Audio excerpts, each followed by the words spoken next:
இறுதியாக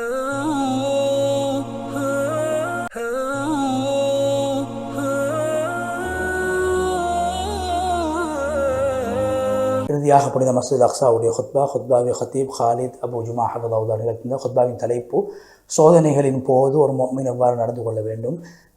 அல்லாஹ்வை புகழ்ந்து நபி ஸல்லல்லாஹு அலைஹி வஸல்லம் அவர்கள் மீது ஸலவாத்து ஸலாம் சொல்லி தக்வாவை வலியுறுத்தியதன் பின்பு அல்லாஹ்வுடைய அடியார்களே, தக்வாவை வலியுறுத்தியதன் பின்பு அல்லாஹ்வுடைய அடியார் குர்ஆனுடைய ஒரு வசனத்தை ஓதி காட்டினார்கள். சஹாபாக்களில் சிலர்கள், மனிதர்களில் சிலர்கள் அல்லாஹ்வோடு செய்த ஒப்பந்தத்தை அவர்கள் நிறைவேற்றிவிட்டார்கள். அல்லாஹ்வோடு செய்த ஒப்பந்தத்தை அவர்கள் நிறைவேற்றிவிட்டார்கள். இன்னும் சில பேர்கள் அல்லாஹ்வோடு செய்த அந்த ஒப்பந்தத்தை நிறைவேற்றுவதற்கு காத்து கொண்டிருக்கிறார்கள் என்ற அந்த திருவசனத்தை கொண்டு அவர்கள் ஹுத்பாவை துவங்கினார்கள். அதே நேரத்தில் அல்லாஹ்வை ஒரு முஃமின் தன்னுடைய தக்வாவை கொண்டு அவர் சக்தி வாய்ந்தவராகவும், ஈமானை கொண்டு மற்றவர்களை விட்டு தேவையற்றவராகவும், யகீனை கொண்டு உறுதியானவராகவும், அவருடைய நற்குணங்களை கொண்டு அவர் உயர்ந்தவராகவும் கருதப்படுகிறார். பணிவை கொண்டு அவர் உயர்த்தப்படுவார். மழையை போன்று, மழை எங்கு பெய்கிறதோ அங்கு பயனளிக்கும். எனவே அல்லாஹ்வுடைய அடியார்களே, பொறுமைசாலிகளே, அல்லாஹு தஆலா குர்ஆனில் நபி அவர்களை பார்த்து சொல்கிறான், நீங்கள் பொறுமை செய்ய வேண்டும், நீங்கள் பொறுப்பது அல்லாஹ்வுக்காக வேண்டி இருக்க வேண்டும். மற்றவர்கள் உங்களை பற்றி பேசுகின்ற விடயத்தில் நீங்கள் கவலை கொள்ளக்கூடாது. நீங்கள் அவர்கள் உங்களுக்கு செய்கின்ற சூழ்ச்சிகளை நினைத்து நீங்கள் நெருக்கடியில் விழுந்து விடவும் கூடாது. நிச்சயமாக அல்லாஹு தஆலா தக்வாதாரிகளோடும் முஹ்சின் உண்டு நல்லவர்களோடும் இருக்கின்றார். இன்று நாங்கள் இவ்வாறான வசனங்களை கொண்டு சந்தோஷம் அடைய வேண்டும். இன்று நாங்கள் பல்வேறுபட்ட அநியாயங்களுக்கு இஸ்லாமிய சமூகம் முகம் கொடுத்து கொண்டிருக்கிறார்கள். ஒரு போதும் இவ்வாறான அநியாயங்களை விட்டும் நாங்கள் நிராசையாகிவிடக்கூடாது.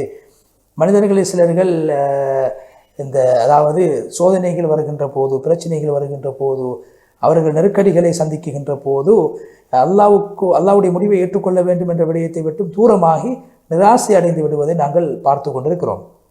எனவே சோதனைகள் அது அல்லாஹ்விடத்திலிருந்து வரக்கூடியவைகள். சோதனைகள் ஏற்படுகின்ற போது நாங்கள் ஒருபோதும் நிராசையாகிவிடக்கூடாது என்ற விடயத்தை ஹத்தீப் ஞாபகப்படுத்திவிட்டு அல்லாஹ் குர்ஆனில் சொல்கிறான், உலகம் என்பது அது சோதிக்கப்படக்கூடிய இடமாக. இன்று நாங்கள் சோதனைகளுக்கு முன்னால் அதே போல் நண்பர்கள் எங்களுக்கு உதவாமல் இருப்பார்கள், விரோதிகள் எங்களுக்கு எதிராக சதி செய்வார்கள். இப்படியான சந்தர்ப்பங்களிலே நாங்கள் ஒருபோதும் நிராசையாகிவிடக்கூடாது. அல்லாஹ் குர்ஆனில் சொல்கிறான், உலகம் என்பது, உலகத்துடைய நாட்கள் எப்போதும் ஒரே நிலையில் இருக்க மாட்டாது, நிலைமைகள் மாறிக்கொண்டே இருக்கும்.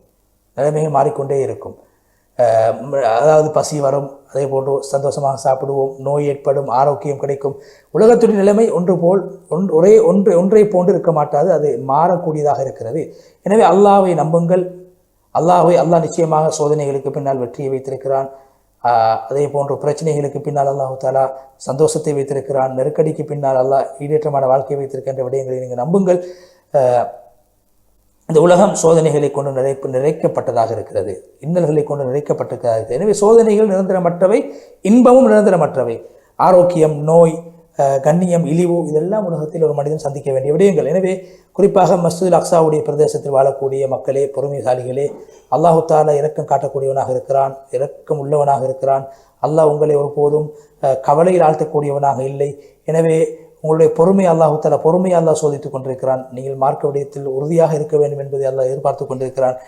எனவே எங்களுடைய இந்த சோதனைகள் நிச்சயமாக நீங்கி அல்லாஹ்வுடைய உதவி அவசரமாக எங்களுக்கு கிடைக்கும் என்ற நற்செய்தியை ஹத்தீபா ஞாபகப்படுத்திவிட்டு, இன்று புதிய ஒரு வருடத்தை நாங்கள் சந்தித்திருக்கிறோம். குறிப்பாக அக்ஸாவில் வாழக்கூடிய மக்கள் புதிய ஒரு வருடத்தை சந்தித்திருக்கிறார்கள் என்றாலும் பசியோடு, பயத்தோடு, தாகத்தோடு, போதிய மருத்துவ வசதிகள் கிடையாது, நோய்கள் பரவி கொண்டிருக்கின்றன. இவ்வாறான ஒரு அசாதாரணமான நிலைமையில் தான் இந்த வருடத்தை முஸ்லிம்கள் சந்தித்து கொண்டிருக்கிறார்கள். பஞ்சம் பெருகி கொண்டிருக்கிறது, நோயாளிகள் மரணித்து கொண்டிருக்கிறார்கள். அதே போன்று இவ்வாறே அந்த அக்ஸா வாழ் மக்கள் இவ்வாறே உறங்குகிறார்கள், இவ்வாறே எழும்புகிறார்கள். அதே போன்று இவ்வாறே அவருடைய காலங்கள் சென்று கொண்டிருக்கிறது. சிறுவர்கள், வாலிபர்கள், ஆண்கள், பெண்கள் என்று எல்லோருமே சோதிக்கப்பட்டு கொண்டிருக்கிறார்கள். ஒரு வருடம் சென்றும் புதிய வருடம் வருகின்ற போது கூட இவ்வாறான சோதனைகளுக்கு அவர் முன்னோக்கி கொண்டிருக்கிறார்கள். நவீன சாதனங்களின் மூலமாக, தொலைத்தொடர்பு சாதனங்களின் மூலமாக உலக மக்கள் இவ்வாறான விடயங்களை அறிந்து கொண்டு தான் இருக்கிறார்கள். இன்று மனிதாபிமானம் விளக்கப்பட்டிருக்கிறது. அதே போன்று சர்வதேச நிறுவனங்கள் கூட இந்த விடயங்களை, கஸாவில் நடைபெறக்கூடிய அநியாயங்களை பார்த்து கொண்டு தான் இருக்கிறார்கள். அவர்களால் ஒன்றுமே செய்ய முடியாமல் இருக்கிறது. அவர்கள் இவ்வாறான சோதனைகளை பார்த்து கொண்டிருக்கிறார்கள். மக்கள் சோதிக்கப்பட்டு கொண்டிருப்பதை உலகமே அறிந்திருக்கிறார்கள். கண்களுக்கு முன்னால் மனிதர்கள் இன்று சிரமத்தோடும் கஷ்டத்தோடும் வாழ்வதை சர்வதேசம் பார்த்து கொண்டுதான் இருக்கிறது என்ற விடயத்தை ஹத்தீப் அவர்கள் ஞாபகப்படுத்திவிட்டு, அதே போன்று இன்று இந்த மக்களுக்கு உதவி செய்யக்கூடியவர்கள் யாருமே கிடையாது. அல்லாஹ் தான் இவர்கள் மீது அன்பு காட்ட வேண்டும், இவர்கள் மீது இரக்கம் காட்ட வேண்டும். இன்று இவர்கள் பார்ப்பதற்கும் கேட்பதற்கும் யாரும் இல்லாத அனாதைகளை போன்று ஆக்கப்பட்டு விட்டார்கள், உதவி அற்றவர்களாக மாறிவிட்டார்கள். பசியும் தாகம் அவர்கள் பசியின் மூலமாகவும் தாகத்தின் மூலமாகவும் சோதிக்கப்பட்டு கொண்டிருக்கிறார்கள். அதாவது உலகம் இன்று சிரித்து கொண்டு உலக மக்கள் பல்வேறுபட்ட நிலைமையில் இருந்து கொண்டிருக்கிறார்கள்.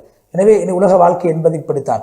வாழக்கூடியவர் சிரிப்பார், சிரிக்கக்கூடியவர் நாளைக்கு அழுவார், அதே போன்று சேரக்கூடியவர்கள் பிரிவார்கள். சோதனைகள், நோய்கள், நொடிகள் என்றெல்லாம் உலக வாழ்க்கையில் பல விடயங்கள் அல்லாஹு தாலா வைத்திருக்கிறான். ஏன் அல்லாஹு தாலா குர்ஆனிலே சொல்கிறான், நாங்கள் உங்களை பல்வேறுபட்ட விதங்களின் மூலமாக உங்களை நாங்கள் சோதிக்க இருக்கின்றோம்.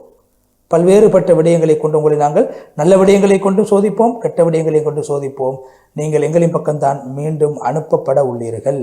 எனவே எப்போது சோதனைகள் அதிகரித்து விடுமோ அப்போது சோதனைகளை விட்டு நாங்கள் வெளியே வர வேண்டுமாக இருந்தால் ஈமானை கொண்டு தான் வெளியே வரலாம். அல்லாஹ் மீது நாங்கள் விடயங்களை பொறுப்பு சாட்ட வேண்டும், பொறுமை செய்ய வேண்டும். ஈமான், தவக்குல், பொறுமை, இவைகளின் மூலமாக நிச்சயமாக நாங்கள் அநியாயங்களை விட்டும் சோதனைகளை விட்டும் வெளியேற்றப்படுவோம். அதே போன்று நாங்கள் ஒற்றுமையாக செயல்படுவது, நாங்கள் நிராசையாகாமல் இருப்பது, எங்களுடைய விலகினத்தை விட்டு எங்களை பாதுகாப்பது அந்த ஈமானும் தக்வாவும் நாங்கள் செய்யக்கூடிய பொறுமையும் தான் என்ற விடயத்தை ஹத்தீப் அவர்கள் ஞாபகப்படுத்திவிட்டு, அல்லாஹ்வுடைய அடியார்களே அறிந்து கொள்ளுங்கள், இவ்வாறான சோதனைகளை நாங்கள் சோதனைகளை இப்போது வெற்றி அடைய வேண்டுமாக இருந்தால் அல்லாஹு தஆலா எங்களுக்கு நெருக்கமாக இருக்கிறார், அல்லாஹ்வுடைய உதவி நெருக்கமாக இருக்கிறது என்பதை நாங்கள் ஆரம்பமாக புரிந்து கொள்ள வேண்டும். அதே போன்று நபி ஸல்லல்லாஹு அலைஹி வஸல்லம் அவங்க சொன்னாங்க, ஒரு மனிதன் செய்யக்கூடிய பொறுமையிலே நிறைய நலவு இருக்கிறது. பொறுமைக்கோடு அல்லாஹ்வுடைய உதவி இருக்கிறது. சோதனைகளுக்கு பின்னால் அல்லாஹ்வுடைய உதவி கிடைக்கிறது. சிரமத்துக்கு பின்னால் இலகுவை அல்லாஹ் வைத்திருக்கிறான். எனவே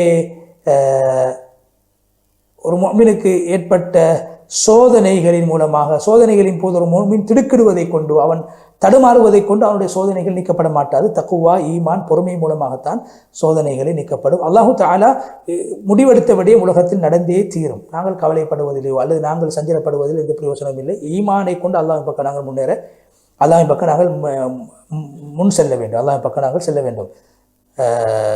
எனவே நாங்கள் திடுக்கம் அடைவது என்பது, நாங்கள் டென்ஷன் ஆகிறது, பதட்டம் அடைவது என்பது அது நெருப்பை போன்று. அதுக்கான முடிவு பொறுமையாக இருக்கிறது. அல்லாஹ்வுடைய முடிவை நாங்கள் ஏற்றுக்கொள்ள வேண்டும். நாங்கள் எங்களுடைய நஃப்ஸை நாங்கள் அடக்க வேண்டும். சோதனைகளின் போது பொறுமை காப்பதற்கு நாங்கள் பழக்கிக் கொள்ள வேண்டும். அல்லாஹ் தஆலா இந்த உலகத்தில் எல்லா விடயங்களையும் ஒரு ஏற்பாட்டின் அடிப்படையில் அல்லாஹ் படைத்திருக்கிறார். குர்ஆன் அல்லாஹ் சொல்கிறான், அல்லாஹ் எழுதியது தான் உலகத்தில் நடைபெறும். யா அல்லாஹ், அவன் எங்களுடைய பொறுப்புதாரியாக இருக்கிறான். எனவே அல்லாஹ்வின் மீதே முஃமின்கள் பொறுப்பு சாட்ட வேண்டும். நீங்கள் முஃமின்களாக இருந்தால். அதே போன்று அல்லாஹு தஆலா ஒரு மனிதனுக்கு ஏற்பாடு செய்த அந்த சிரமங்கள், சோதனைகள் அனைத்தும் ஒரு மனிதனை அழிப்பதற்காக, ஒரு மனிதனை நாசமாக்குவதற்காக அல்ல, மாறாக அந்த மனிதனை சோதிப்பதற்காக வேண்டும். அந்த அடியவன் எப்படி அல்லாஹ்விடத்தில் முறைப்பாடு செய்கிறார், அல்லாஹ்விடத்தில் எப்படி மீள்கிறார் என்பதை பார்ப்பதற்கு தான் அல்லாஹு தஆலா சோதிக்கின்றான். எனவே உலகத்துடைய இந்த வாழ்க்கையுடைய இந்த கசப்பு தன்மை, கடினம் இருக்கிறது, அது மறுமையில் ஒரு முஃமினுக்கு சுவையாக இருக்கும். உலகத்துடைய சோதனைகள் மறுமையில் ஒரு முஃமினுக்கு சுவையாக இருக்கும். நபி ஸல்லல்லாஹு அலைஹி வஸல்லம் அவங்க சொன்னாங்க, அதே நேரத்தில் உலகத்துடைய இன்பம் மறுமையில் காபிர்களுக்கு அது அது அது கசப்பாக இருக்கும்.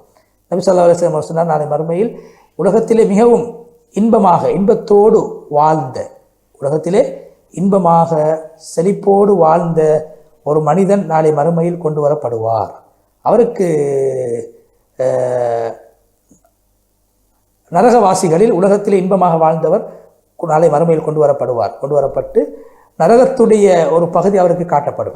அப்போது அல்லாஹ் அவர்கிட்ட கேட்பான், உலகத்தில் நீங்கள் ஏதேனும் நலவை கண்டுள்ளீர்களா என்று கேட்டபோது அவர் இல்லை, உலகத்தில் எந்த நலவையும் நான் காணவில்லை என்று சொல்வார். அதே போன்று சொர்க்கவாதிகளிலிருந்து ஒரு மனிதன், உலகத்திலே சோதிக்கப்பட்ட ஒரு மனிதன் அழைத்து கொண்டு வரப்பட்டு அவருக்கு சொர்க்கத்துடைய ஒரு பகுதி காட்டப்படும். அப்போது அந்த மனிதனை பார்த்து அல்லாஹ் கேட்பான், உங்களுக்கு உலகத்தில் ஏதேனும் சோதனை ஏற்பட்டுள்ளது? அவர் சொல்வார், இல்லை, உலகத்தில் எந்த ஒரு சோதனையும் எனக்கு ஏற்படவில்லை என்று சொல்வார். எனவே மறுமையுடைய இன்பத்துக்கு முன்னால் உலகத்துடைய சோதனைகள் அற்பமானவை.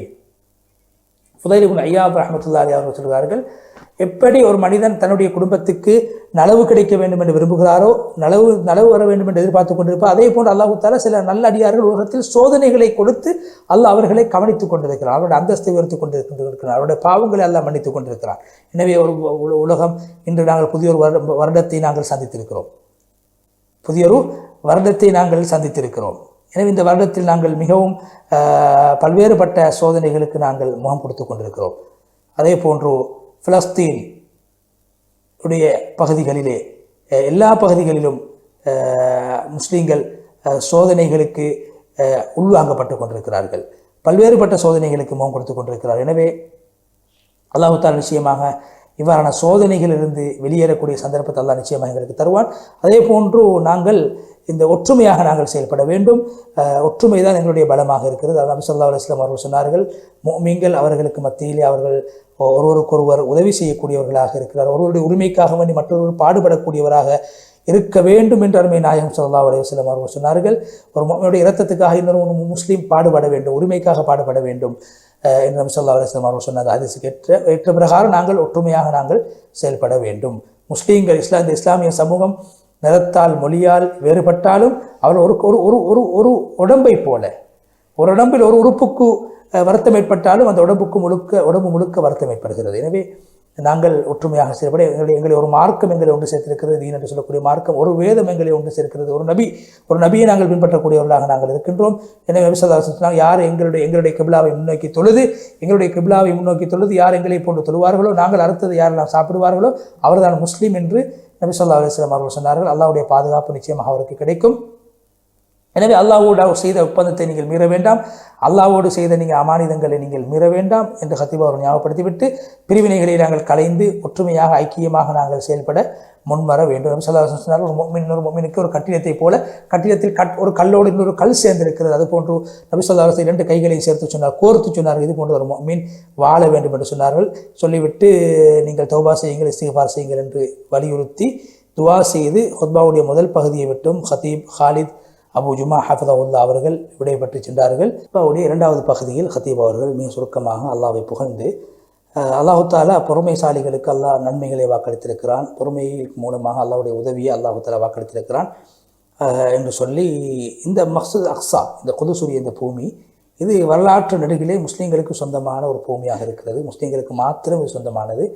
இதை நாங்கள் அவதானிக்க வேண்டும், இதை நாங்கள் கவனிக்க வேண்டும், இந்த விடயத்தில் நாங்கள் கவனம் செலுத்த வேண்டும் என்ற விடயத்தை ஹத்தீப் அவர்கள் ஞாபகப்படுத்திவிட்டு நபி ஸல்லல்லாஹு அலைஹி வஸல்லம் அவர்கள் அந்த காபாவுடைய வெற்றியை அவர்கள் அடைந்ததற்கு பின்னால் நபி ஸல்லல்லாஹு அலைஹி வஸல்லம் அவர்கள் மஸ்ஜித் அக்ஸாவின் பக்கம் ஒரு படை அனுப்பினார்கள். ஸைத் இப்னு ஹாரிஸா, அதேபோல் ஜாஃபர் இப்னு அபி தாலிப், நபி ஸல்லல்லாஹு அலைஹி வஸல்லம் சாச்சாவுடைய மகன் அவர்களுடைய அப்துல்லா ரவாஹா, இந்த 3 பேருடைய தலைமையில் ஒரு படை அனுப்பினார்கள். மூத்தா என்று சொல்லக்கூடிய அந்த பகுதிக்கு இந்த 3 பேர்களை நபி ஸல்லல்லாஹு அலைஹி வஸல்லம் அனுப்பினார்கள். இவர்கள் அந்த பகுதிகளுக்கு சென்று வெற்றி அடைந்தார்கள், இஸ்லாத்தை பரப்பினார்கள்.